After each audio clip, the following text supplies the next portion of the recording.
이영승 선생님 부임 첫 해인 2016년 담임을 맡은 6학년 2반 학생이 페트병을 자르다 손을 다쳤습니다. 수업 도중 발생한 사고라 학교 안전공제회 보상금 200만 원을 지급했습니다.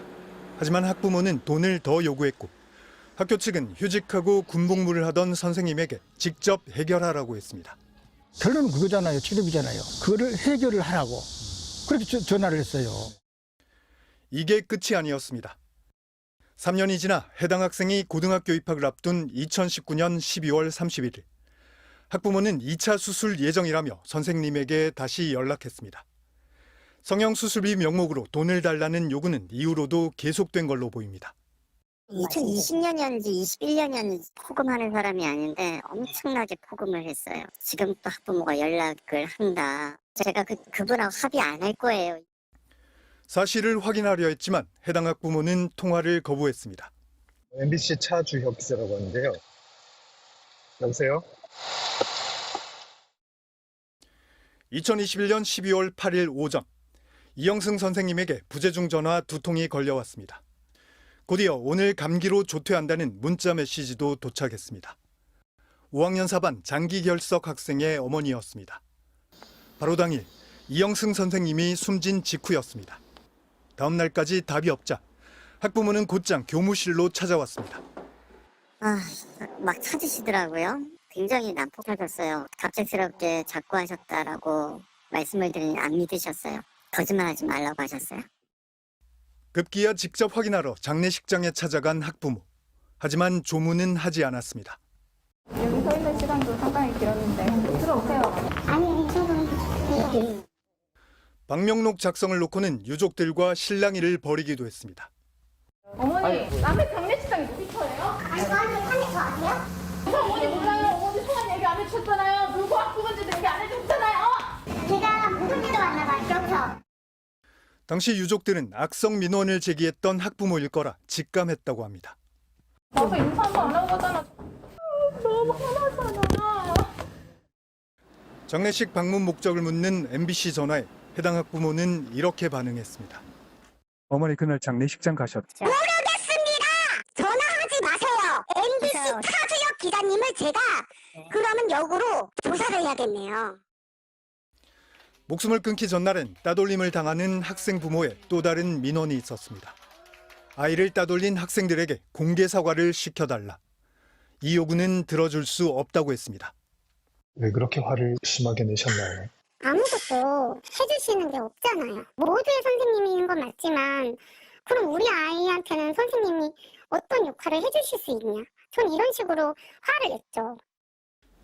이들 3명의 학부모는 서로의 존재를 몰랐습니다. 선생님이 힘들었던 것도 다른 학부모 탓이라고 생각했습니다. 요즘 엄마들처럼 별거 아닌 일에 뾰루비가 학교를 가서 이거 고쳐주세요, 저거 고쳐주세요 이렇게 떠넘기듯이 한 게 아니고 선생님이 원래 하시는 일이 그거잖아요. 학부모들의 민원을 혼자 감당해야 했던 이영승 선생님은 원래 하던 일을 끝내 견디지 못하고 30살 생을 마감했습니다. MBC 뉴스 차주혁입니다. 학교에선 티를 낼 수 없었던 우울증. 김은지 선생님은 가끔 친구들에게 고민을 털어놨습니다. 은지 표현으로는 이 친구도 좀 영악했다라고 했어요. 이렇게 말을 한 거예요. 선생님 수업 되게 재미없어요. PPT도 그냥 재미없어요. 더 무서웠던 건 시도 때도 없는 학부모들의 항의와 민원이었습니다. 학부모들이랑 통화할 때도 되게 손발 벌벌 떨면서 받는다 얘기도 했었고 나는 그냥 교사랑은 좀 안 맞는 것 같다. 2017년과 2019년엔 2달씩 병가를 냈고 복직 뒤에는 음악과 영어 전담 교사를 맡았습니다. 음악 전담은 신의 한 수. 이렇게 행복해도 되나 싶을 정도. 당시 일기엔 이런 글을 남겼습니다. 하지만 자기 대신 담임을 맡게 된 동료 교사들에겐 미안함이 컸습니다. 원래 그 선생님이 음악 전담하셨으니까 역할이 바뀐 거죠. 자기는 너무 미안했다고, 민폐 아니냐고. 결국 2021년 자진해서 5학년 담임을 맡아야 했습니다. 여전히 우울증을 앓고 있었지만 교감은 그런 줄 몰랐다고 했습니다. 그리고 교육청엔 김은지 선생님의 죽음을 자살이 아닌 추락사로 보고했습니다. 6개월 만에 또 발생한 이영승 선생님의 죽음. 이번에도 학교는 추락사라고 했습니다. 추락사로 보고했다라는 부분에 대해서 뉴스 보고 처음 알았습니다. 저도 너무 충격을 받았고요. 사망 경위서가 제출된 12월 13일, 유족들은 순직 처리를 위해 추락사를 자살로 수정해달라고 요청했습니다. 경위서는 혹시 어떻게 보고가 됐는지 좀 알 수 있을까요? 제 추락사 그 이상은 쓰지 못했어요. 어떤 원인으로는 우리가 알지 못하니까. 수정을 좀 이렇게 해주실 수 있는 부분이 있을까요? 천압 유서가 발견이 돼서 진실을 경위서에 좀 넣고 싶으신 거잖아요. 제가 알아본 다음에 전화 드릴게요. 돌아온 답은 없었습니다. 죽음의 이유를 밝히기 위해 학교에 사실 확인을 요청했지만 이마저도 거절당했습니다. 교감 선생님, 그러면은 제 처남의 죽음에 대해서 저는 누구랑 어떻게 확인을 해야 되나요? 그거 왜 저한테 얘기하죠, 근데? 결국 두 선생님의 죽음은 단순 추락사로 종결됐습니다. 개인적 취약성으로 보여진다. 공무와의 상당한 인과관계를 인정할 수 없다. 죽는 게 무섭다며 살고 싶다던 김은지 선생님의 죽음을 정부는 순직으로 인정하지 않았습니다. 공무원재해 보상심의회는 이영승 선생님의 죽음 역시 같은 기준으로 심사하고 있습니다. MBC 뉴스 차주혁입니다. 학교 입구 양옆으로 화환이 줄지어 늘어섰습니다. 교사들은 6개월 사이 잇따라 숨진 두 교사를 추모하며 교권 보호를 촉구하는 1인 시위에 나섰습니다.